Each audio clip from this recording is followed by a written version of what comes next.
नमस्कार, मी भाग्यश्री फाटक. मार्केट आणि विहा सोप्या मराठीतून शेअर मार्केट समजावून सांगण्याचा माझा एक उपक्रम आहे. आज मार्केट खूप सुंदर होतं, मजा आली. 1000 पॉईंट जवळजवळ मार्केट तेजीत होतं. 25,100चा टप्पा मार्केटने गाठला. त्यामुळे सगळी जी मार्केट चालतच नाही, मंदीतच राहतं असं जे झालं होतं तो कंटाळ किंवा मरगळ पूर्णपणे दूर झाली. म्हणजे आपण सातत्याने काम करतोय, थकलोय आणि नंतर एखादा करमणुकीचा छान कार्यक्रम बघितला, पिकनिकला गेलो की कशी मजा येते, तसं आज मार्केटमध्ये झालं. पण मग ह्याचं काही कारण होतं की नाही? तर नक्कीच होतं. RBIने प्रोजेक्ट फायनान्सिंगचे नियम सोपे केले. विक्स 5% कमी झाला. क्रूड काल 77.80-85च्या लेवलवर गेलं होतं. ते क्रूड सकाळी 76.40 पर्यंत आलं होतं. अमेरिकेचे अध्यक्ष ट्रम्प यांनी इराणमधल्या कारवाईसाठी 15 दिवसाची मुदत दिली. बघूया 15 दिवस काय काय होतंय ते. आणि बँक निफ्टीसुद्धा तेजीत होता. या सगळ्या कारणामुळे आज मार्केट तेजीत होतं. आज कोअर डेटा आला. 8 कोअर सेक्टर आहेत आणि त्या 8 कोअर सेक्टरची कशी काय प्रगती झाली तो डेटा सांगितला जातो. तर हे जे आहे कोअर डेटा तो जूनमध्ये मेचा येतो आणि मेमध्ये एप्रिलचा आलेला असतो.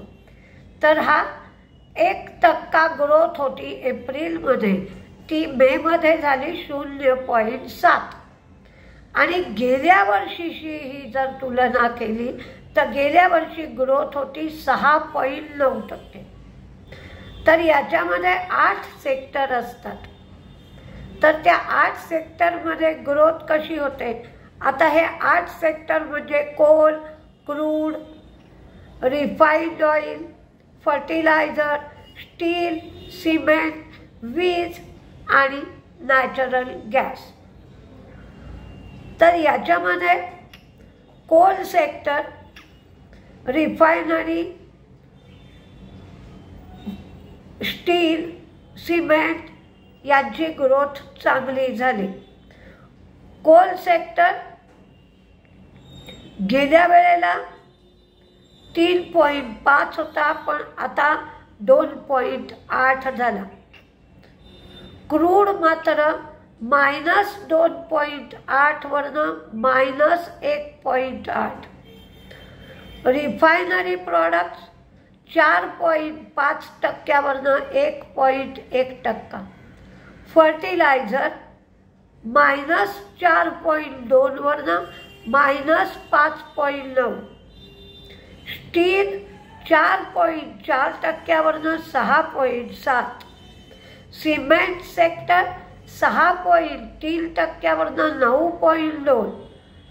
इलेक्ट्रिसिटी 1.7 वरनं -5.8.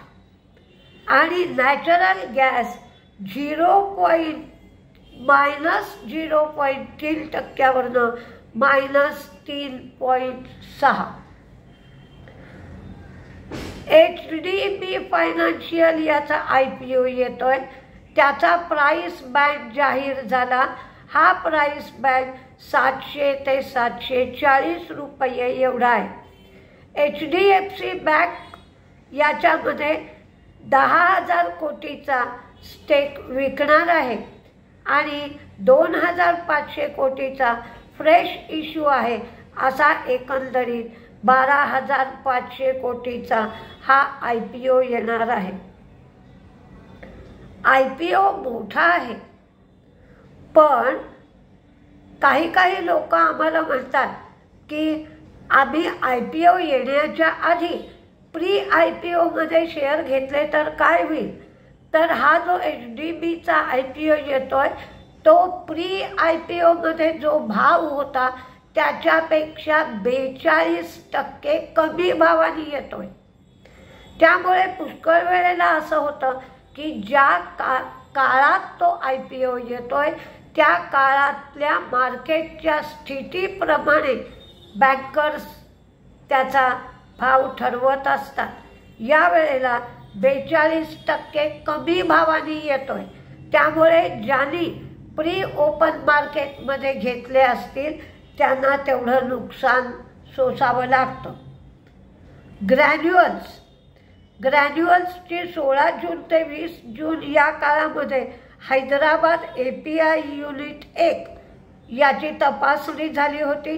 त्याच्यामध्ये एक ऑब्झर्वेशन दिलं आणि 483 फॉर्म इश्यू केला।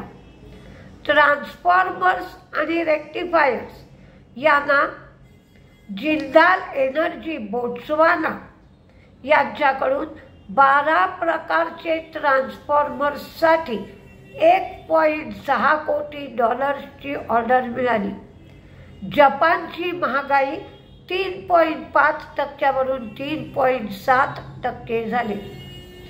अमेरिकेने इंडियन सोयाबीन मिल्कसाठी 340.27% एवढी ड्युटी लावली। त्याचा परिणाम LT फूड्सवर होईल। दयानिधी मारननी करुणानिधी मारनवर धोकाधडी आणि मनी लॉन्ड्रिंगसाठी नोटीस पाठवली, पण कंपनीने सांगितलं की याच्याशी मार्केटचा संबंध नाही, ही व्यक्तिगत बाब आहे। प्रमोटरच्या व्यक्तिगत उत्पन्नापैकी हा भाग आहे आणि दुसरं म्हणजे ही 22 वर्षापूर्वीची केस आहे। कृषीवल फूडचं लिस्टिंग झालं। मेन प्लॅटफॉर्मवर ही कंपनी आली। 388 रुपयाला याचं लिस्टिंग झालं। कृषीवल फूडचा 5 राज्यामध्ये व्यवहार आहे। दिलीप बिल्डकॉनला 1341 कोटींच्या कोकण रेल्वे कॉर्पोरेशनकडून ऑर्डरसाठी LOA मिळालं। ओसवाल पंपचं BSEवर 632ला तर NSEवर 634ला लिस्टिंग झालं। हा शेअर IPOमध्ये 614 रुपयाला दिला होता। सरकारने रेअर अर्थ मिनरल्सचं उत्पादन करण्यासाठी एक इन्सेंटिव्ह स्कीम आणायचं ठरवलंय। 15 दिवसामध्ये या इन्सेंटिव्ह स्कीमला मान्यता मिळेल। 3 वर्षांसाठी 5,000 कोटीचा इन्सेंटिव्ह सरकार देईल आणि आपल्याकडे म्हणजे भारतात रेअर अर्थ मिनरल्स जी आहेत ती 6.9 मेट्रिक टन एवढी आहेत, पण त्याचं उत्पादन करायला पाहिजे तर कोणी पुढाकार घ्यावा म्हणून ही सरकारने इन्सेंटिव्ह स्कीम आणली आहे। RBIने 1 ऑक्टोबर 2025 पासून प्रोजेक्ट फायनान्सिंगच्या प्रोव्हिजन नॉर्म्स जे होते ते सोपे केले। ऑनगोईंग प्रोजेक्ट प्रोव्हिजन 5% 1% केली आणि बँकिंग NBFCची प्रोजेक्ट पूर्ण झाल्यानंतर 0.4% प्रोव्हिजन लागू होईल असं सांगितलं। त्यामुळे आज NBFC आणि बँका यांच्यामध्ये काही अंशी तेजी होती। ॲक्सेंचरचा रिझल्ट लागला। ॲक्सेंचर जरी आपल्याकडे लिस्टिंग नसेल त्याचं भारतीय मार्केटमध्ये, तरी या रिझल्टकडे सगळ्यांचं लक्ष असतं। जनरेटिव्ह AIसाठी नव्या ऑर्डर $150 कोटी मिळाल्या। त्यांचं रेव्हेन्यू 8% वाढलं ते 1,770 कोटी डॉलर्स एवढं झालं. त्यांचं ऑपरेटिंग मार्जिन 0.8% 16.8% झालं. नवीन बुकिंग्ज 1970 कोटी डॉलर्सची झाली. त्यांचा फ्री कॅश फ्लो 350 कोटी डॉलर्स एवढा आहे. त्यांनी डिव्हिडंड $148 प्रत्येक शेअरला एवढा दिला.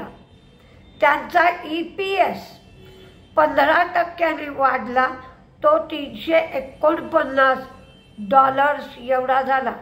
त्यांनी ग्रोथ गायडन्स 16 ते 17% दिला आणि त्यांचं मार्जिन 15.6%. आता